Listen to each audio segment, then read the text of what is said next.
이방인들이 듣고 기뻐하여 하나님의 말씀을 찬송하며 영생을 주시기로 작정된 자는 다 믿더라.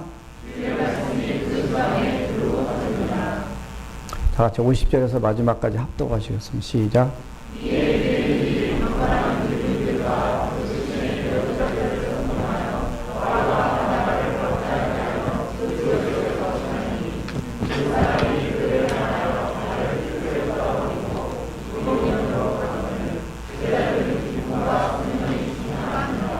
아멘.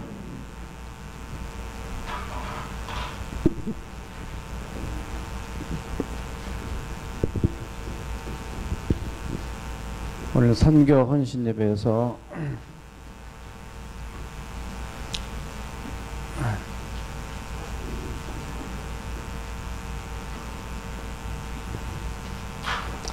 한번 따라서 해보시죠. 선교 현장.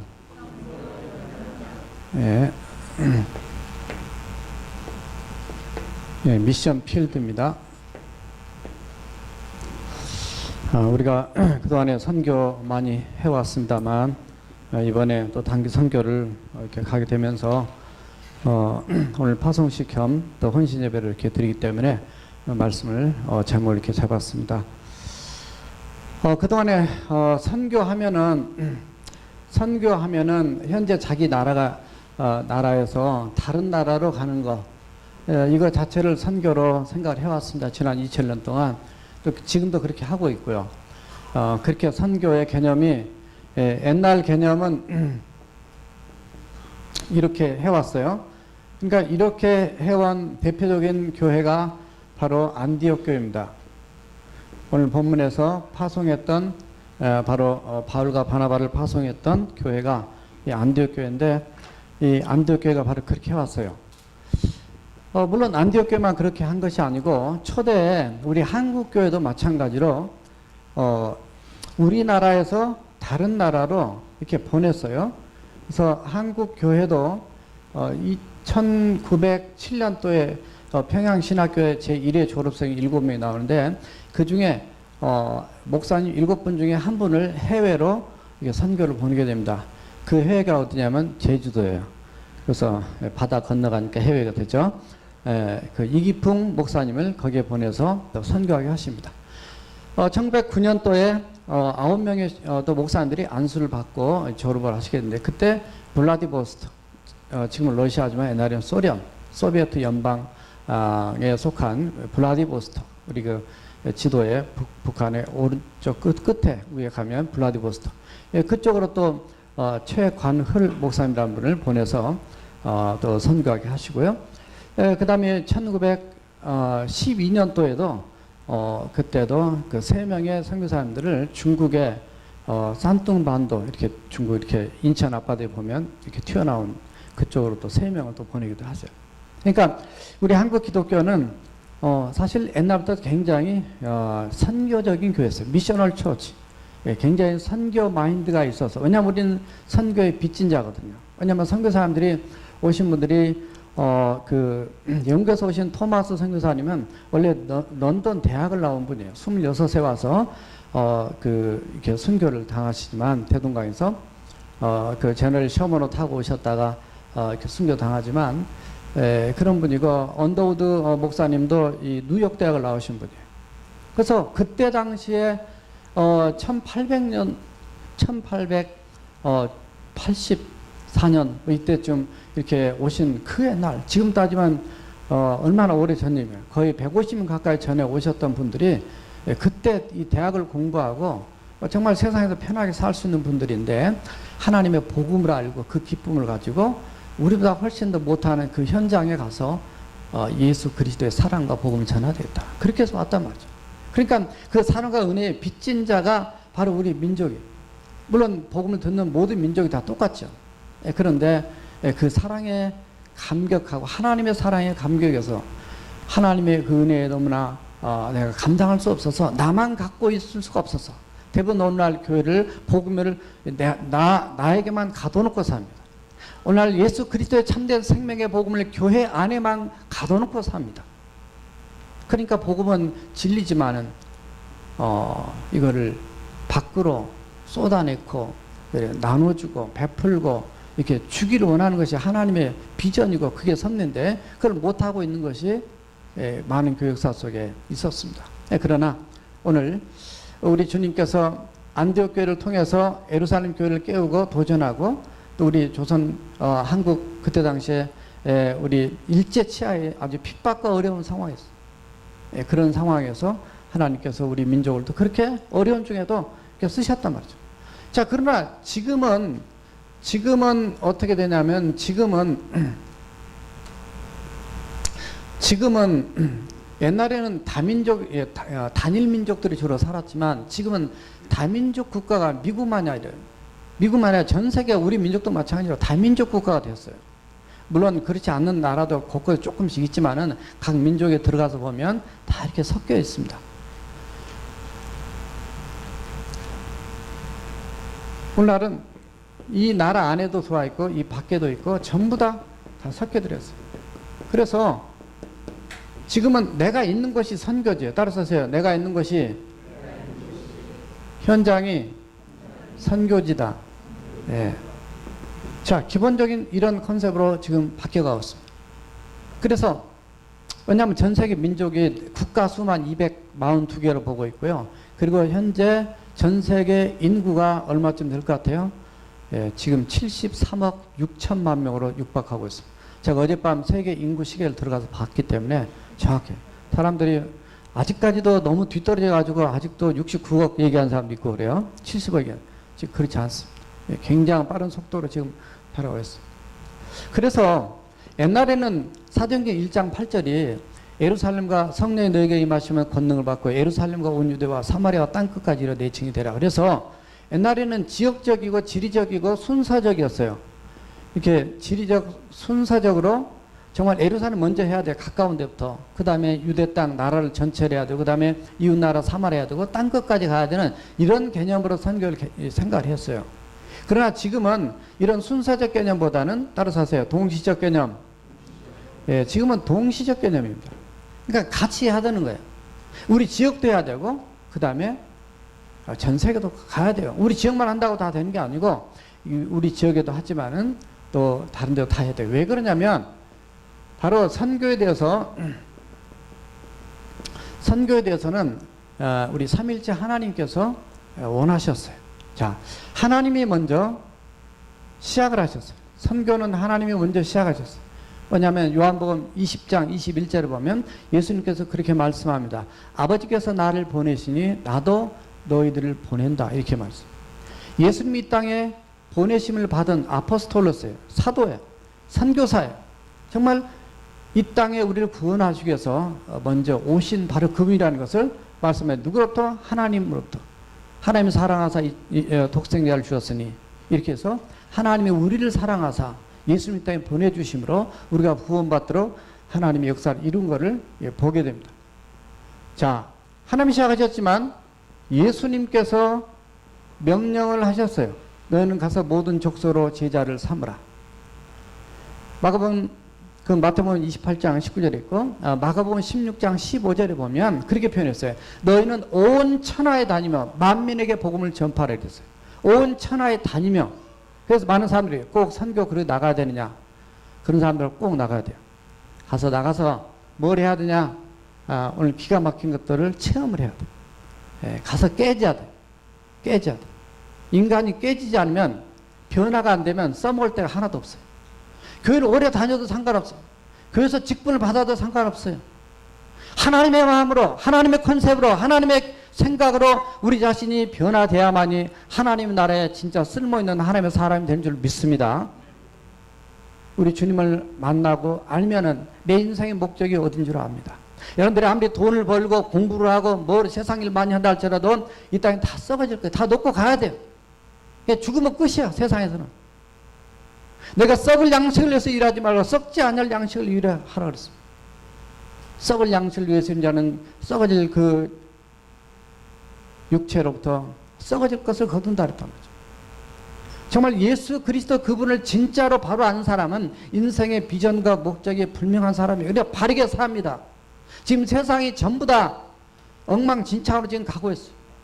여기서 차마 얘기할 수 없는 그런 아픈 누수를 어제 아침에도 받았어. 어떤 모임에서 다른 이단, 다른 이방 타종교 사람 나와서 기도하고, 한국도 많이 그랬어요. 세상이 너무 하나님과 상관없이 자기가 하나님 된 세상을 이렇게 나가는 볼 때 너무나 참 가슴이 아프고, 누구보다 주님의 가슴이 아프죠. 우리 하나님의 마음이 아프십니다. 예수님이 명령하셨습니다. 너희는 온 천하에 다니며, 여러분들 전 세계 여행하기 좋아하시고 그런 계획과 꿈이 있으시죠? 뭐 때문에 나갑니까? 그냥 좋은 거 구경하러 나갑니까? 안 믿는 사람입니다.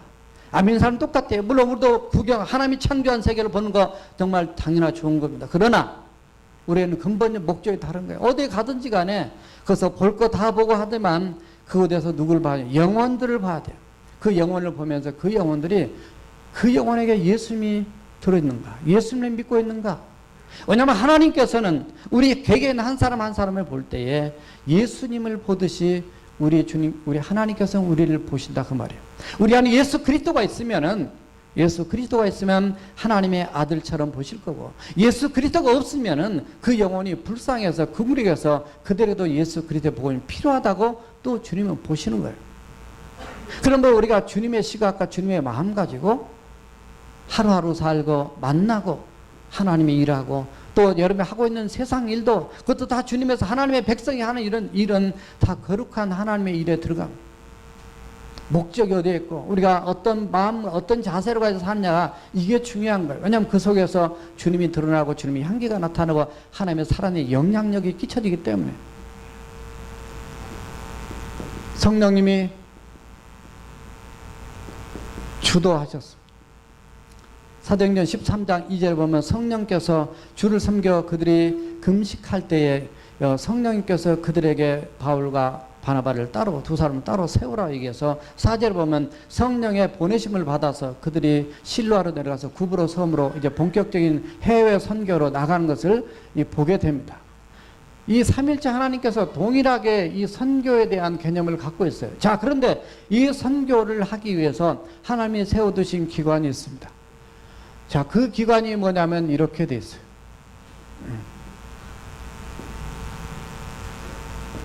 자, 이 뭐예요? 잘 안 보입니까? 네. 오늘날 이 시대 하나님께서 그 누구도 감당할 수 없는 그런 일들을 우리에게 맡겼는데 그 일이 바로 한마디로 얘기하면 미션 선교입니다. 선교인데 이 선교를 하도록 우리 하나님께서 교회에게 그걸 맡기셨어. 이 교회, 처치란 말이 주님께 속한 공동체라는 의미라 그랬어요. 예수님께 속한 구원받은 공동체, 에클레시아. 물론 교회 건물 얘기하는 게 아니라 사람을 얘기하는 거지만 바로 이 교회에 맡겼어요. 이 선교는 국가도 못합니다. 나라도 못해요. 그 누구도 못해요. 오직 유일하게 할 수 있는 기관이 있다면 그것은 바로 교회예요. 그래서 이 교회를 통해서 하나님께서 영혼을 건지고 살리고 주님의 사랑을 나타내는 그런 놀라운 역사를 바로 이루시기 위해서 우리 주님께서 교회를 세우시겠다고 말씀하셨고 성령이 강림하심으로 교회가 세워져서 놀라운 역사를 이룬 걸 보게 됩니다. 그러므로 교회가 해야 될 게 선교인데 초창기 안디옥 교회까지 선교가 이렇게 이루어지고 됐습니다. 중간에 조금 되다가 이렇게 좀 중세 때 오면서 흐리멍텅하게 이렇게 어둠 속에 갇혀 있다가 뒤에 윌리엄 캐리를 통해서 18세기경에 영국에서 인도로 이 선교사가 그때를 시작으로 해서 점점 확장이 되고 장기 선교사, 단기 선교사 원래 2년 이상 돼야만이 단기로 봤습니다. 그래서 사실 지금 우리가 단기 선교 얘기한 거는 그거는 선교로 들어가지도 않아요. 원래 개념 나눌 때는 미션 트립, 선교 여행이다 이렇게 얘기합니다. 가서 선교가 어떤 건지 현장을 보고 도전받고 그래서 조금이라도 선교사님께 도움되고 선교하시는 사에게 보탬이 되도록 하기 위해서 하는 그 짧게라도 체험할 수 있는 그거를 미션 트립이라고 이렇게 얘기를 하고 있어요. 어쨌든 우리는 이번에 짧은 기간 같지만은 또 귀한 은혜를 우리도 받고 조금이라도 그분들에게 예수 그리스도의 사랑을 전할 수 있는 기회가 될 것입니다. 자, 선교 현장에 가서 우리가 체험하는 것들이 있는데 그 현장을 세 가지로 정리했습니다. 따라서 해보세요. 추수 현장, 자, 추수 현장 이렇게 표현했는데요. 물론 추수가 영혼을 추수하는 것을 의미하는 거지만 사실 그 현장은요, 선교지 하면 현장을 좀 다르게 느껴집니다. 왜냐하면 여기에 우리가 살고 있는 이런 평안하고 좋은 것보다는 거기는 기후도 좀 대부분 다르기도 하고요. 또 음식도 다르고 문화도 다르고 언어도 다르고 여러 가지 그 환경과 상황과 많은 것들이 다릅니다. 그러나 이런 현장에서 느껴지는 이런 환경이 그런 어떤 자연적이고 어떤 문화적인 그런 환경의 차이가 있긴 있지만 이런 것보다도 더 중요한 환경이 있어요. 이 추수의 현장에서 느껴지는 환경은 따라서 하세요. 사람이다. 사람입니다. 사실 사람 때문에 가는 거고 사람 때문에 우리도 거기서 태어났으면 그렇게 살 수밖에 없어요. 그런데 그런 환경에 우리도 살았어요. 어제 6.25 참전 용사하고 그 상록회 우리 신세대 어르신들을 모셔서 식사 대접을 잘 했습니다. 근데 어제 6.25 참전 용사분들이 그 가져온 앨범이 있었어요. 제가 지난번에 가서 어떤 분도 가져온 걸 봤는데 앨범을 이렇게 그 탱크 부대에 이렇게 오셨던 6.25 참전 용사분인데 그분이 이렇게 한 사이즈가 요만한 거 한 사진이 한 3, 40장 들었었어요. 그거를 이렇게 보니까 이렇게 그 옛날에 우리 한국의 어려운 상황들을 환경들을 볼 수 있었습니다. 그러다 보니까 어떤 분이 다른 분이 나한테도 차에 앨범이 있대요. 그럼 저한테 얘기하고 밖에 나가시더라고요. 갔다 오시더니 앨범을 큰 걸 가져오셨어요. 사진이 수백 장이 들어있었어요. 그래서 어제 앉아놓으면 야 이거 너무 좋은데 다음에 우리 전시회 한번 합시다. 그런 제안을 한번 했어요. 그걸 보니까 미군들은 군복을 입고 탱크에 타고 있고 뭐 이렇게 보이는데 거기에 보면 우리 어린이들 말이죠. 그냥 너무 막 우리 거기에 등장하는 우리 한국 아저씨 아줌마들 모습 보니까 저기 지금 가서 무슨 도미니카나 에콰도르 가서 봤던 그 사람들하고는 게임이 안 될 정도로 너무 열악한 환경이에요. 어떻게 이런 사람들이 옛날에 살았을까? 근데 그렇게 그런 시절에 살으셨던 분들이 바로 이 자리도 앉아 계시거든요. 65년 전 6.25 사변 터진 약 65년 전인데 그 열악한 환경 그 열악한 자연 환경 가운데서도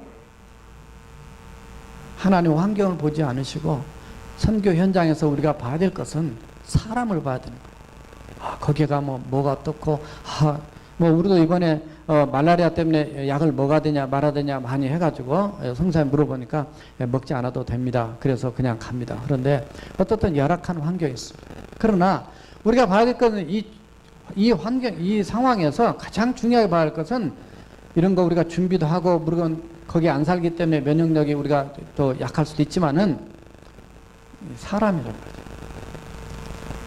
예수님 이 땅에 오신 것도 사람을 보셨어요. 예수님이 대중 집회도 하시고 개인 전도도 하시고요. 또 사람들이 많이 모인 곳에 들어가셔서 말씀도 전하셨어요. 특별히 예수님도 회당에 많이 들어가셔서 말씀 전하셨습니다. 왜냐하면 거기에 구약을 알지만 예수님을 모르는 구약에 예언된 메시아를 만나지 못한 유대인들이 많이 있었기 때문에 그들에게 복음을 전하기 위해서 일부러 이렇게 들어가셨어요. 들어가셔서 그들에게 말씀을 전하십니다. 제자들에게도 말씀하시고요. 특별히 그 예수님이 이 추수에 대한 말씀을 몇 군데 하시는데 마태복음 9장 35절에서 38절에 보게 되면 예수님께서 이 추수에 대한 말씀하셔요. 예수님이 모든 도시와 마을로 다니시면서 회당에 들어가서 가르치시고 천국 복음을 전파하시되 그들의 약한 것 병든 것을 고치시느니라 이렇게 되었어요. 그러니까 복음만 전하신 것이 아니라 복음만 천국 복음만 전파하신 것이 아니라 약한 것도 고치시고 항상 같이 가셨어요. 치유 사역.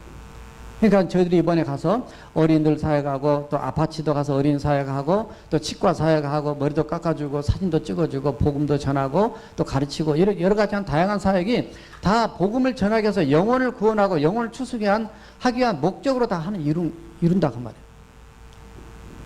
그런데 예수님께서 그들의 무리들을 보시고 그들을 이렇게 민망히 불쌍히 이렇게 여기시면서 추수할 것이 많단 말이죠. 그래, 일꾼이 적으니까 너는 추수할 그 일꾼, 주인에게 청해서 일꾼을 좀 많이 보내달라. 그래서 이 추수에 대한 예수님의 개념이 바로 예수 믿고 구원받아야 될 영혼들이 너무 많다는 걸 지금 제자들한테 말씀하신 겁니다. 요한복음 4장에 들어오면 수가성 여인에게 예수님께서 우물가서 복음을 전하는 사건이 나옵니다. 그때 시장에서 제자들은 음식을 구하러 나갔습니다. 예수님이 혼자 계셨습니다. 수가성 여인하고 대화를 나누고 있었습니다.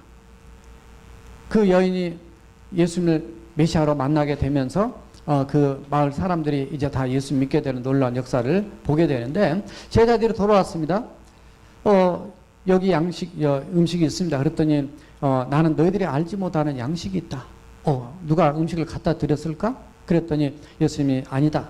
내 양식은 나를 보내신 이의 뜻을 행하는 것이며 그 일을 온전히 이루는 것이다. 너희들은 추수할 때가 아직 넉 달이나 4달이나 남았다고 너희들은 생각하지만 지금 들판을 보라.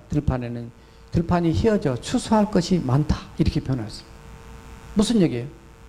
세상의 곡식들은 4달이 지나야지 이제 열매를 거둘 수 있는 계절적으로는 그러지만은 내가 볼 때는 지금 추수해야 될 영혼들이 지금 아주 다 익었단 말이야. 널려 있다는 걸 지금 얘기하는 겁니다. 그러면서 우리 하나님께서 거두는 자가 삭슬을 받고 영생의 열매를 거두나니 이렇게 됐어요. 영생의 열매를 거둔다. 영생의 열매. 영생의 열매. 영혼들을 건지는 영생의 열매를 거두나니 씨를 뿌린 자와 거둔 자가 함께 즐거워하게 하려 합니다. 그러므로 씨를 먼저 뿌린 자가 있고 그리고 나중에 거둔 자가 있다는 말이 옳다. 요한복음 4장 34절에서 37절까지 예수님이 그런 말씀하세요. 그러니까 제자들이 이게 무슨 말인지 잘 모르지만 이게 무슨 말일까? 뒤에 보니까 이게 전부 다 마태복음 9장에서나 요한복음 4장에서 예수님이 하신 말씀이 정말 영혼 추수에 대한 얘기입니다. 그러니까 이 땅에 예수님 오신 목적 자체가 영혼 구원의 목적이 있었어요. 누가복음 19장 10절에서 그래서요. 인자가 온 것은 잃어버린 영혼을 찾아 구원하게 하려 합니다. 영혼 구원이 있었단 말이죠.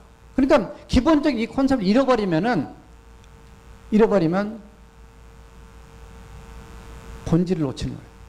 그래서 우리는 누구 사람을 만나든지 간에 또 우리가 선교 현장에 가도 마찬가지로 영혼 추수의 현장이 돼야 됩니다. 오늘 말씀에 48절에 보면 이방인들이 이 사도 바울이 전하는 복음을 듣습니다. 거기에 또 유대인들도 들었습니다. 17절 이하에서 39절까지 보면은 앞에서 보면은 이 바울과 바나바가 복음을 증가하는데 누구를 증가하면 예수 그리스도를 증가하는데 예수 그리스도를 바로 증가하면 사람들이 이해를 못해요. 하나님께서 우리 민족 이스라엘 민족의 하나님께서 우리를 택하시고 우리를 출애굽을 시켰어요. 그리고 광야 40년 동안 참으셨어요. 그리고 사사시대를 사사를 통과하고 그 다음에 백성들이 요구하는 왕을 세웠어요. 사울왕을 세웠어요. 사울왕이 하나님 뜻대로 못하니까 다윗을 만나서 내가 그로 하여금 내가 내 뜻을 그러하면 이루게 하리라. 그래서 그를 통해서 약속을 이루게 되는데 그 약속으로 이루어진 언약했던 그분에게 사무엘상 7장 12절에서 언약했던 바로 그분이 누구냐면 메시아인데 그 메시아가 바로 예수 그리스도다. 13장 23절에 그랬어요. 바로 예수 그리스도. 바로 그분이 이 땅에 오셔서 십자가에서 우리의 죄 때문에 죽으셨는데 하나님께서 그분을 살리셨다. 그러니까 누구든지 그분을 믿게 되면은 우리는 구원함을 얻고 우리 죄에서 의롭다함을 얻게 된다. 39절에 그랬어요. 복음의 핵심적인 것을 역사적인 앞에 서론을 다루면서 예수님을 증거했습니다. 그랬더니 사람들이 충격을 받았어요. 아니 이런 말씀을 처음 들어본 거예요. 너무 감동되니까 42절에 보면 그 모였던 사람들이 뭐라고 하냐면 이 말씀을 다음 주에도 다음 안식일에도 똑같이 전해주세요. 그래서 44절에 오늘 본문에 읽은 것처럼 거기에 보니까 온 시민들이 거의 다 모였더라 그랬어요. 엄청나게 많은 무리들이 그 말씀 복음을 듣기 위해서 오게 된 것을 보게 됩니다. 바울이 전한 복음을 통해서 바울이 뭐 때문에 나갔어요? 바울이 뭐 때문에 부름받았어요? 뭐 때문에 오늘날 교회가 세워졌어요? 뭐 때문에 우리가 예수 믿고 구원받고 하나님의 자녀가 되었어요? 구원받은 우리 자신들이 이제는 이 복음의 빚진 자로서 또다시 복음을 전하도록, 복음을 가다 놓지만 말고, 복음을 교회 안에만 묶어놓지도 말고, 복음을 예수 믿지 않는 영혼들에게 전하도록 하기 위해서. 열방대학의 YM 예수 전도단 그 로렌 커닝햄 목사님은 현재 2020 비전을 갖고 계시는데, 그분은 전 세계의 모든 사람들에게, 모든 가정에게 성경책 한 권씩을 보급하는 것이 그의 목적이다. 이런 글을 봤습니다. 물이 바다 덮음같이 여호와를 인정하는 것이 온 세상에 가득하리라. 그 비전을 가지고. 이게 하박국서 2장 14절에 아까 찬송 불렀는데, 이사야 11장 9절에 보면 여호와 하나님을 아는 지식이 온 세상에 가득하리라는 이사야의 예언 말씀이 있습니다. 오늘날 옛날에 비해서는 엄청나게 많은 하나님의 말씀과 복음이 지금 증거되고 있는데, 그 하나님의 말씀도 결국 무엇을 위해서 필요하냐면 바로 추수 때문에. 선교제 나가면 특별히 복음을 많이 전합니다. 작년에 나가서 전도지 800장 가져갔는데 약 700장 정도 전도를 했습니다. 그분들이 얼마만큼 돌아왔는지는 우리는 모릅니다. 그러나 새 교회 원주민교회를 위해서 우리가 복음을 전했습니다. 가서 기도도 해주었습니다. 많은 이 사역들을 15명이 다니면서 이렇게 하면서 복음 전하는 기쁨을 체험을 했는데요. 영혼 추수가 우리 주님이 원하시는 목적이고요. 우리도 동일하게 가져야 될 비전이라는 거죠. 자, 두 번째 띄워주세요. 자, 따라서 하세요. 대결 현장. 자, 이 대결 현장이라고 이렇게 정리를 했습니다. 왜냐하면 항상 하나님의 나라가 확장이 되고 예수 믿게 되면은 그 예수 믿게 되는 걸 방해하는 세력들이 있어요. 이 방해 세력들이 있는데, 이 방해 세력들이 이 사탄이 마귀가 있습니다. 바울이 오늘 본문 앞에 보면은 5절에서 그가 그 바보란 섬이에요. 구브란 섬이에요. 바보라는 곳에 이름이 바예수야. 이 예수의 아들. 이게 이 자체가 벌써 이단 냄새 나잖아요. 바는 아들이란 뜻인데, 예수 뒤에서부터 해석하니까 예수의 아들, 엘루마라고 하는 마술사입니다. 근데 이 사람이 그 마귀가 이렇게 살잡고 있는 사람이에요. 근데 이 사람 옆에 누가 냐면 거기에 구브라는 섬에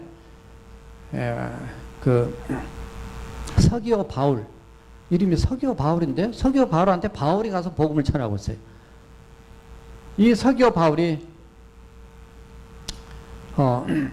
하나님의 말씀을 듣고자 해서 바울을 불렀습니다.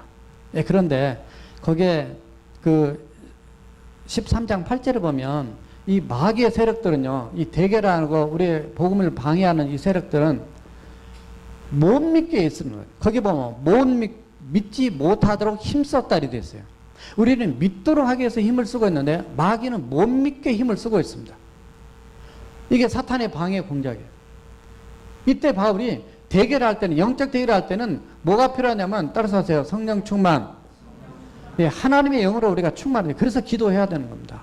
선교 현장에 가 있는 분들을 위해서 기도해야 되고요. 오늘 그 표를 하나 게시판에 붙여놨는데, 거기에 나가시면 사인업 하도록 되어 있어요. 내일부터서 주변에 20일로 내놨는데 표가 3 weeks로만 되어 있어서 21일 동안 어떻든 하루에 한 끼씩 금식하면서 여러분들이 후방 크루즈 미사일을 쏴줘야 됩니다. 이 기도로 밀어줘야 됩니다.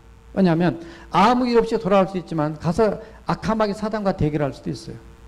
왜냐하면 거기는 부두교라든가 토속 종교라든가 이 정령 신앙이라든가 막 다른 걸 믿는 사람들이 믿거든요.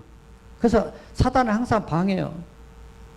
바울과 바나바가 안디옥에서 파송 받아가지고 첫 섬 구브로 그 섬에, 그러니까 바나바의 고향 도시인데, 고향 섬인데 거기 갔더니 첫 번째 만난 사람이 서교 바울한테, 총독한테 복음을 전하는데 이 엘루마라고 하는 마술사 하고 대결이 일어나야 됩니다. 그럴 때 이 악한 마귀 사단을 물리치게 됐죠. 거기 보면 8절에 보면 주목했다. 좀 똑바로 쳐다봐야 됩니다. 그를 성령이 충만해서, 사도 바울이 성령에 충만해서 꾸짖습니다. 악한 마귀 사단은 꾸짖어야 됩니다. 거짓과 악행이 가득한 자요, 마귀의 자식이요, 모든 의의 원수요, 하나님의 바른 길을 굽게 하기를 그치지 아니하겠느냐? 너희 지금 잘못을, 정체를 드러내면서 꾸짖습니다. 그 다음에 주의 손이 내 위에 있으니 네가 맹인이 되어서 소경이 되어서 해를 보지 못하리라 명령을 하게 됩니다. 예수님도 나가라 그래서 이 더러운 귀신아 나가라 명령할 때, 나사렛 예수 그리스도를 명하니 나가라 할 때 이 귀신이 떠나게 된 걸 보게 됩니다. 이렇게 해서 정말로 사도 바울이 성령 충만해서 이 악한 마귀 사단의 세력과 싸울 때 이렇게 명령했더니 정말 그가 그 안개와 이 눈이 어두워져서 이렇게 어두워져서 그 사람을 인도할 사람을 찾게 되다 이렇게 나왔어요. 11절에 그랬고, 결국 이 결과로 인해서 12절에 보면은 여기에 서기오 바울이 예수님을 믿게 되고 그의 가르침을 놀랍게 여기더라. 야, 이게 세상 얘기가 아니에요. 하나님의 말씀은 능력 있는 하나님의 메시지인 줄 믿습니다. 우리가 그냥 말씀만 머리로만 하는 게 아니에요. 말씀하시는 우리 주님, 그리고 말씀 가운데 역사하시는 나사렛 예수 그리스도 이름으로 일어나 걸어갈 때 나면서부터 앉음에도 일어나 고침을 받았듯이 악한 마귀 사단도 물러가는 놀라운 승리 역사를 체험하게 되는 줄 믿습니다. 그래서 우리가 기도로 준비하되 무장을 해야 돼요. 그것이 선교 현장에, 대결 현장이 더 많이 우리가 경험하게 된단 말이죠. 이곳에 살면서도 우리는 악한 마귀 사단과 늘 대결하고 삽니다. 그러나 그런데 이렇게 해서 하는 경우만 있는 것이 아니라 오늘 45절에 보게 되면 거기에 사람을 통해서도 항상 방해를 하게 됩니다. 거기에 등장하는 유대인들이 등장해요. 유대인들이 하나님의 말씀을 들은 것이 아니라 그들의 눈에는 말씀을 듣지 않고 45절에 보면 무리를 인해서 뭘 했냐면 시기했다 이렇게 나옵니다. 시기해서 반박하고 그리고 바울과 바나바를 비난했다 이렇게 되어 있어요. 여러분, 시기하는 것이 성경에 보면은 별로 좋지 않은 것입니다. 이 시기하는 것은 로마서 1장 28절에서 29절에 보게 되면 하나님을 마음에 두기를 싫어하며 하나님께서 그 상실한 마음대로 그대로 내버려 두사 그냥 자기들이 하고 싶은 악한 일들을 행하게 하셨으니 그들이 불의와 추악과 탐욕과 악의와 또 시기와 살인과 다툼과 사기와 수근수근함과 악독함과 무려 21가지 죄악이 들어간다 이렇게 나왔어요. 하나님이 없으면은 시기심이 생깁니다. 야고보서 3장 14절에서 16절에 보게 되면 너희 가운데 악한 시기와 다툼이 있으면 너희가 거짓을 그치라. 이 시기하고 이런 것들은 땅의 것이요, 그리고 이거는 정욕적이며 그리고 마귀의 것이다 이렇게 됐어요. 마귀의 것이다. 시기가 있는 곳에서는 이런 불의와 이 악한 일만 일어날 뿐이다. 그래서 이건 성령의 열매가 아닙니다. 그러니까 이런 마음을 가지고 있다 보니까 바울이 그렇게 얘기합니다. 내가 너희들에게 더 담대하게 말씀해서 너희들에게 하나님의 말씀을 전하기를 원했지만 너희들이 싫어했단 말이야. 어느 싫어하냐면 너희들이 영생을 얻기를 거절하기를 자처했어요. 영생 받기에 합당하지 않는 자로 자처하기로 내가 이방인들에게로 향하노라 이렇게 되었어요. 그랬더니 이 말씀을 들으면서 뭐라고 얘기하냐면 47절을 보면 바울이 그렇게 얘기합니다. 주께서 우리에게 명령하시기를 내가 너로 하여금 이방의 빛을 삼아서 땅 끝까지 이르러 그들을 구원하게 하리라. 우리가 이방인의 빛이라는 예수 그리스도의 생명의 빛을 가진 자가 저와 여러분들인데 우리를 통해서 예수 안 믿는 영혼들에게 그들에게 이방의 빛, 생명의 빛, 복음의 빛을 비춰서 그들이 땅 끝까지 이르러 예수 믿게 만드는 도구로 우리를 쓰겠다는 거예요. 그 이스라엘 민족이 원래 그런 계획이 있어서 하나님의 계획이 그게 이사야 49장 6절의 말씀, 예언 말씀 그 말씀 갖다 쓰시면서 지금 하나님께서 나를 불러서 이렇게 쓰고 있는데 너희들 지금 믿지 않느냐. 이 말씀 들었더니 48절에서 이방인들이 듣고 기뻐하며 여호와 하나님의 말씀을 찬송하며 영생을 주시고 작정되는 자는 다 믿었더라 이렇게 되었어요. 준비되고 정말 하나님의 특별한 은혜와 섭리 가운데서 예정된 그런 자를 받게 됩니다. 또 주님이 예정하셔서 우리가 복음 전할 필요가 없지 않냐? 그게 아닙니다. 우리는 복음 전해야 될 명령과 사명과 책임이 우리에게 있는 것이고, 우리가 했을 때 알곡과 쭉쟁이가 그 구분되는 겁니다. 아, 저 사람이 예수 믿고 구원 받을 사람 우리가 찾아내는 그 일을 우리에게 맡기신 거예요. 이게 놀라운 은혜입니다. 하나님 나를 택하셨구나, 나를 부르셨구나. 여러분들 하나님이 택하시고 부르셨기 때문에 다 예수 믿고 구원받아 오늘 이 자리에 앉아 계신 줄 믿습니다. 그래서 우리가 확신이 있는 거예요. 내가 믿습니다만 해도 때로는 내 믿음이 확실히 떨어질 수 있지만은, 그러나 하나님이 나를 택하셔서 예수 믿도록 이 자리에 앉아주신 것 자체가 놀라운 하나님의 은혜와 축복이에요. 그래서 그거 생각하면 너무 감사하다 그 말이에요. 자, 이렇게 해서 사람을 통해서 시험 들 수 있습니다. 꼭 단기 선교 가야 되냐, 이런 말 자체 가진 것 자체도 성령이 원하는 게 아닙니다. 우리는 못 가서 가야 됩니다. 여러분 적어도 한 번 이상은 인생 동안에 가셔야 돼. 그러다가 아예 가버리세요. 아예 가버려. 아예 그냥 가서 해야 돼. 누구나 아무나 선교 여기 오신 선교사님들 저도 이제 지금 못 가서 미안하지만 은퇴하고 그냥 가려고 그러는데 그냥 그 뭔 얘기 말 너무 감사하고 너무 뜨거워서 하나님의 은혜 사랑을 알기 때문에. 그러니까 제 얘기는 뭐냐면 이런 도구가 되지 말라는 거예요. 성령의 도구는 될지라도 사탄의 도구가 되지 말라는 걸 지금 얘기하기 때문에 제가 강력하게 얘기한 겁니다. 사람이 그러니까 유대인들도 마찬가지로 14장 2절 5절 14장 19절 이렇게 들어가면 사도 바울을 선동, 또 오늘 50절에도 보면은 선동에서 모함하고 그를 쫓아내고 막 하는 것을 볼 수 있습니다. 돌에 던집니다.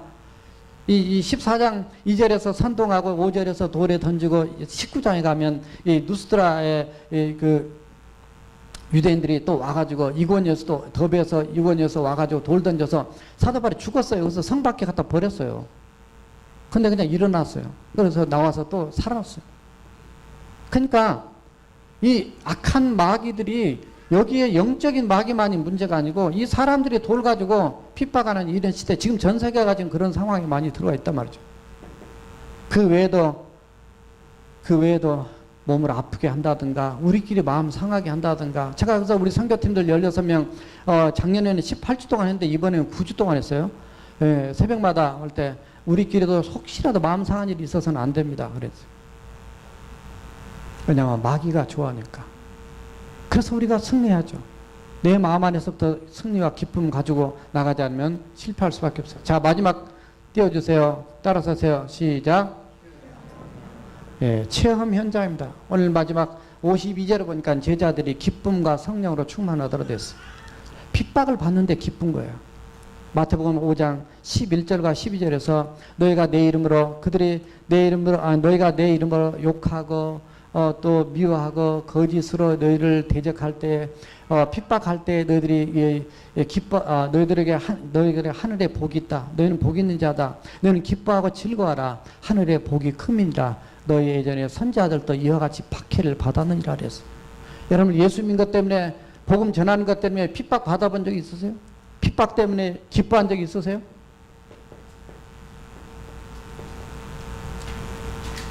선교지만이 아니라 이곳에서도 마찬가지입니다. 우리가 성령 충만했구나. 정말 우리 어렸을 때 가야 됩니다. 어렸을 때 가면 감사해야 되겠구나. 그들이 사는 열악한 상황, 에콰도르도 갔지만은 집이 이렇게 대나무로 지은 집이 있는데 제가 아무리 봐도 궁금한 게 화장실이 없어요. 공동 화장실도 없는데 그냥 나무 막대기에 이렇게 꽂아놓고 대나무로 이렇게 돼 있는데 안에 들어가 봐도 이게 화장실이거든요. 그런 열악한 곳에 가서 한 번씩 보고 오면은 우리가 얼마나 감사해 사는지 불평이 떠나고 비전을 하나님의 나라를 위한 비전을 꿈을 꾸게 되면서 우리 자녀들이 인생관이 달라지고 신앙관이 달라지고 가치관이 달라지고 부모를 대한 태도가 달라지고 그리고 이 땅에서 정말 사는 목적이 달라지는 놀라운 역사를 어리들만 아니라 우리 모두 다 함께 체험하는 은혜가 넘칠 줄로 믿습니다. 기도하시겠습니다. 우리 함께 통성으로 기도하실 때 주님께서 오늘 또 우리를 사랑하시사 정말